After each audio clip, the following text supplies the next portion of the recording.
Welcome back to the SportsMax zone. It's time to talk some football. The English Premier League enters its fourth round this weekend, and these are the fixtures. Southampton at home and they play Manchester United. Brentford face Everton. Brighton at home to Leeds. Chelsea, they play Leicester. Liverpool at home to Bournemouth. Manchester City, the defending champions, will see Crystal Palace. Arsenal, whose 3 out of 3 wins so far, up against Fulham. Aston Villa play West Ham. Wolves versus Newcastle. And Nottingham versus Tottenham.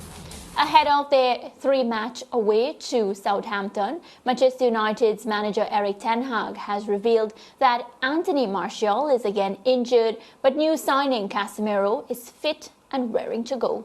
Casemiro is fit, yeah. He did all the training sessions. He trained first individual, and the last days he trained with the team, yeah. And the situation with Anthony, is he, what's... Martial. Yes, sorry. Yeah, he came out with a problem on his Achilles, out of the game. So we have to wait. I cannot tell a prognosis how long it takes. Of course, I hope that he will be available for next game. Meanwhile, Manchester United have hit a roadblock in their pursuit of another Brazilian. Ajax have rejected their £76 million bid for their winger, Anthony. So George and Lance, a lot of things happening where Manchester United is concerned. However, they do have a big matchup this weekend. Let's start first by talking about the fact that Anthony Martial is still injured, and Casemiro, do you expect him to start? Yes, I expect him to come right into the starting 11. Martial may have gotten injured. There was a tackle. There was a play when he won the ball in the Manchester United half and the break was on, and Virgil van Dijk, who would have been beaten on the play, fouled him. Nothing wrong with the foul, nothing malicious. It was just a foul that was needed in the circumstances if he were the defending team, so it was sensible for him to do so. But I think it was in that moment that he would have picked up that Achilles issue. Remember, he was coming off a hamstring injury into the Liverpool game, so he will be missed. It may mean that Rashford starts up front again, or given that Southampton will employ the low block and will not be, well, they can't be as ball dominant as Liverpool was, and no chance of playing on the counter-attack against them as you did against Liverpool, Manchester United will have to prompt the issue, prompt the pace, and so the dynamics of the game will change. Maybe Rashford won't be deployed as a number 9, but will be deployed wide, and Cristiano Ronaldo starts as the centre forward, given that Martial is unavailable. Lance, Manchester United up against Southampton. Based on the fact that Manchester United are coming off a win, do you expect Erik ten Hag to stick with what worked for him against Liverpool? I would think so. As you just presented, Casemiro likely to start. So from a roster standpoint, there would be some changes. But a Casemiro injection into a Man United midfield is expected to tidy up, some glaring loopholes in Man United's midfield performance, and I'm very anxious to see how he performs there. Significant that you said they have a big match this weekend against Southampton. I guess that's how lowly Man United have fallen. For you to describe them as having a big game against Southampton. I'm saying it's a big game because, of course, a lot of their fans will be tuned in and, judging them based on the performance they saw against Liverpool. So it's a big match in the sense that we want to see if Manchester United can continue to be consistent. I understand why you said it. I'm just saying that 10 years ago, no one would say Man United playing Southampton is a big match. We're living in a different time. Well, the Southampton fans would say so. Well, maybe, yes. Yeah, maybe Southampton fans. So, George, my next question to you is, Ajax rejecting that £76 million bid for Anthony. What do you make of that rejection? Well, market forces are at play. When you shop late, and the merchant knows that you're desperate for an item, only a foolish merchant would not jack up the price. And so Anthony, bought at the start of the transfer window, may have fetched as high as £45 million they'd have asked for him. They're rejecting 76 million plus. That shows you that they are in the controlling position. They hold the whip hand in the negotiation, Ajax does. I think they want more money for him because they know that Manchester United need him.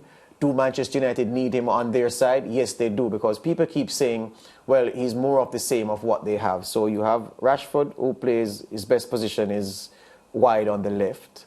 We hear that he loves playing at number 9, but the evidence shows that he doesn't function very well at number 9.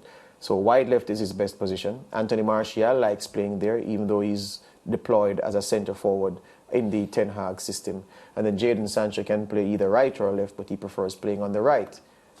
So that's 4 players. 3 players. If you go to the bench, what do you have? Nothing. Yeah. Do you have a player on the bench or in reserve that you can call on who will have the skill set to have an effect on the game in the way that you'd expect an out-and-out left winger or an out-and-out right winger to do? And the answer is no. So yes, Manchester United need a player of Anthony's caliber. And if they don't get him because they don't want to pay the price, maybe they'd have to go back to an old favourite, Memphis Depay, the man who they had before and then sold to Lyon in France, and then of course he's at Barcelona now. Or they'll have to make another adjustment and go for Gakpo, the young man from PSV. Whatever happens though, Manchester United need a player in the position that Anthony plays, and if they get Anthony, it would go a far way to solving those problems. Yeah, all of the reports are suggesting that talks remain ongoing though, which suggests that Man United aren't giving up just yet ahead of the transfer deadline. Yeah, well, we're going to continue talking English Premier League, and Chelsea and Leicester have reached a verbal agreement over Wesley Fofana, with the fee expected to eclipse the world record £80 million that Manchester United paid for Leicester City for Harry Maguire. So what do you make of this now by Chelsea? Huge gamble. Wesley Fofana burst on the scene, relatively speaking, at Leicester, showing tremendous ability as a young man in the centre-half position. Loves a tackle, Wesley Fofana does. Read the game very well, and he has very good recovery speed, and he is strong in the one-on-ones. Wesley Fofana, though, had a bad leg break in a pre-season friendly against Villarreal ahead of the last campaign. And he didn't play much in the last campaign. The point being that when a player is coming from a bad injury such as that and is making a step up and is asked to improve, because make no mistake, the Leicester performances would have to improve for him to frank the form at Chelsea. It is a gamble because you don't know what you're getting. Without the leg break, it would have been a gamble because, again, when a player like Chelsea, a club like Chelsea, a club like Liverpool, a club like Man United, a club like Man City, take a player from a smaller club, and Leicester are a smaller club, you take that player looking to improve that player to play at the higher level. So even without the setback of the leg break and the injury, and we don't know what kind of player Wesley Fofana is post that recovery from that injury, even without the injury, it would have been a gamble. The fact of the injury and him coming back from that, it is an even bigger gamble. But these English Premier League clubs have money for days, and so they're willing to take gambles. Yeah, a lot of money. Fofana to Chelsea, Lance. Yeah, you know, I'm finding the Chelsea position a little precarious at the moment. I'm not sure. They just seem to be wavering, and their performances on the pitch haven't been steady. Exactly. Including pre-season, I think they've lost 3 or 4 of their last 7 games. And after their opening game win against Everton, well, many people felt they played well enough to win against Tottenham in that contentious match, but didn't. But then last week's result against Leeds just showed up some holes in the Chelsea setup that, you know, would make the Chelsea fans wonder about the prospects for their season. So I'm not sure how much a Fofana would help their cause, but Tuchel just seems to be trying to fit his pieces together to get Chelsea back to where they were, because there were periods in the past year and a half, let's say, when Chelsea looked like a solid building unit that would, you know, present themselves as a title contenders. Yeah, but I don't know, they're just inconsistent. And Kai Havertz has gone off the boil, and he has been potentially one of their most impactful offensive players. So Tuchel has some work to do. Yeah, lots of work actually.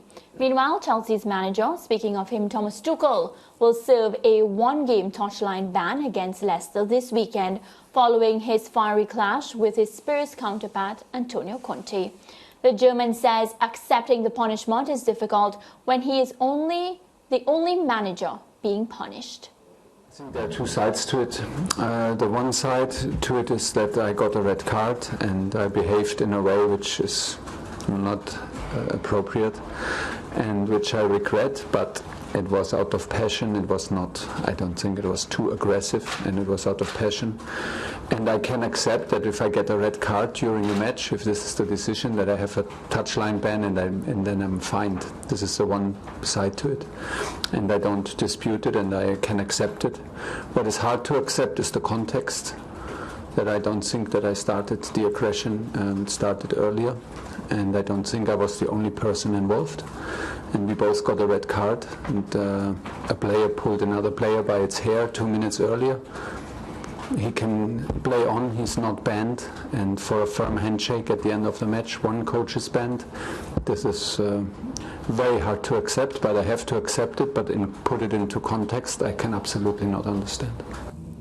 Tuchel saying the punishment meted out to him, very, very unfair. I'm disagreeing with him. I watched his press conference today. The problem I have with it, the first problem is this. You have launched an appeal against the ban. Yeah? And at the time he was giving the press conference, he didn't know whether or not the appeal would have been heard in order for the ban to be suspended, for him to stay on the touchline against Leicester and for the matter to be heard on appeal after that. And in that moment, he was defending himself and defending his actions. You don't do that when you have a potential appeal pending. You don't give away your hand. Then if you look at the content of what he said, the man says that he did it out of passion. Thomas Tuchel, a crime of passion is still a crime.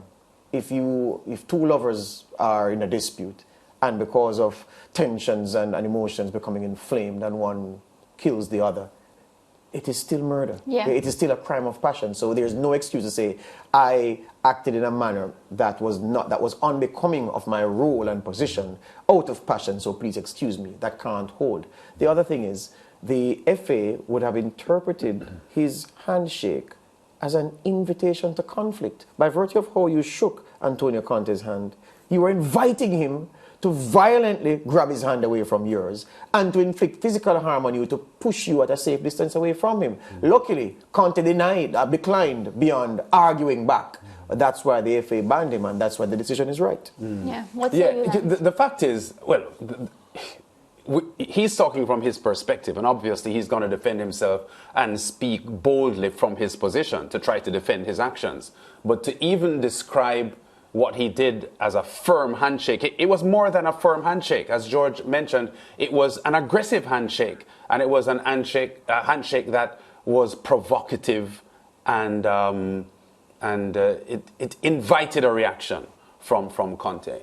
The only disappointment from my perspective that Tuchel could feel is that Mike Dean, who was operating the VAR, admitted to making a mistake. Yeah. And that is part of the reason why Tuchel became inflamed. So he was inflamed for a justifiable reason. So, I understand that. But, just to say that it was a passionate outburst by him doesn't clear him of being guilty of the charge. Not at all. Well, we'll see how Chelsea does tomorrow. Now we're moving along to Arsenal versus Fulham. Arsenal, they have 3 out of 3 wins, George and Lance. Can they make it 4? Well, I tell you what, if they make it 4, you're going to have more of these Gunners boys and ladies, men and women, walking around with that bounce in their step. I've been watching them closely.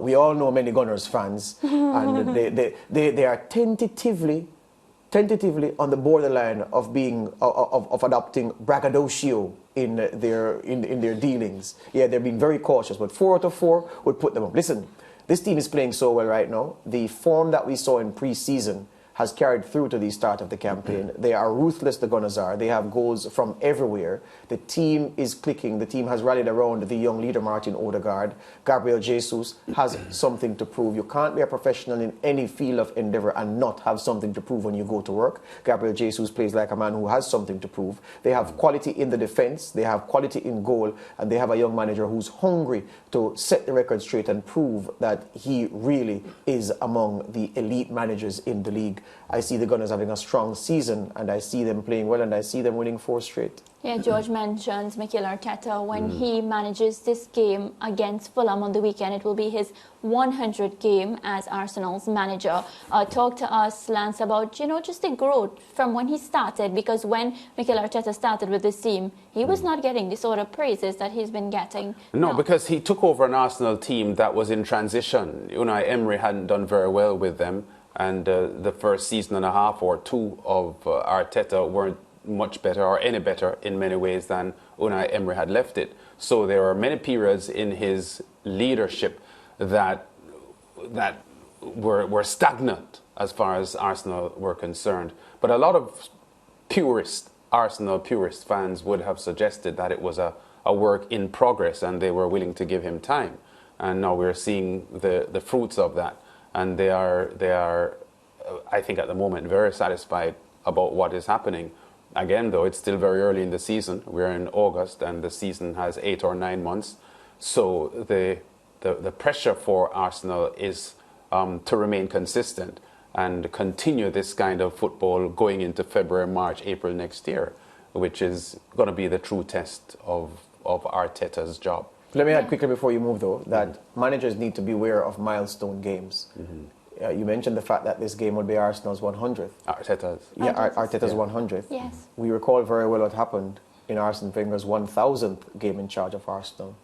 The Prince of Darkness, Jose Mourinho, took Chelsea there and beat them 6-0 in his 1000th game. So, and there have been other milestone games from big managers that have not gone down well. So let's see what happens. I think, George, you're just trying to take some of the glow from the Arsenal fans. No, I'm just pointing out a significant fact. So I know. I'm not saying it's not significant, right. but you had to come up with it. No, but I'm just saying that for those who want to have a little tipple, on the game, that would help them in the decision they make into where they lay. Okay. Coming from a non-gambler. But a man who knows gambling. Yes. There you go. I hope that stat helped you. The stat helped me? No, I don't tipple. All right. Which knows it? Yeah. Let's take a quick break and come back.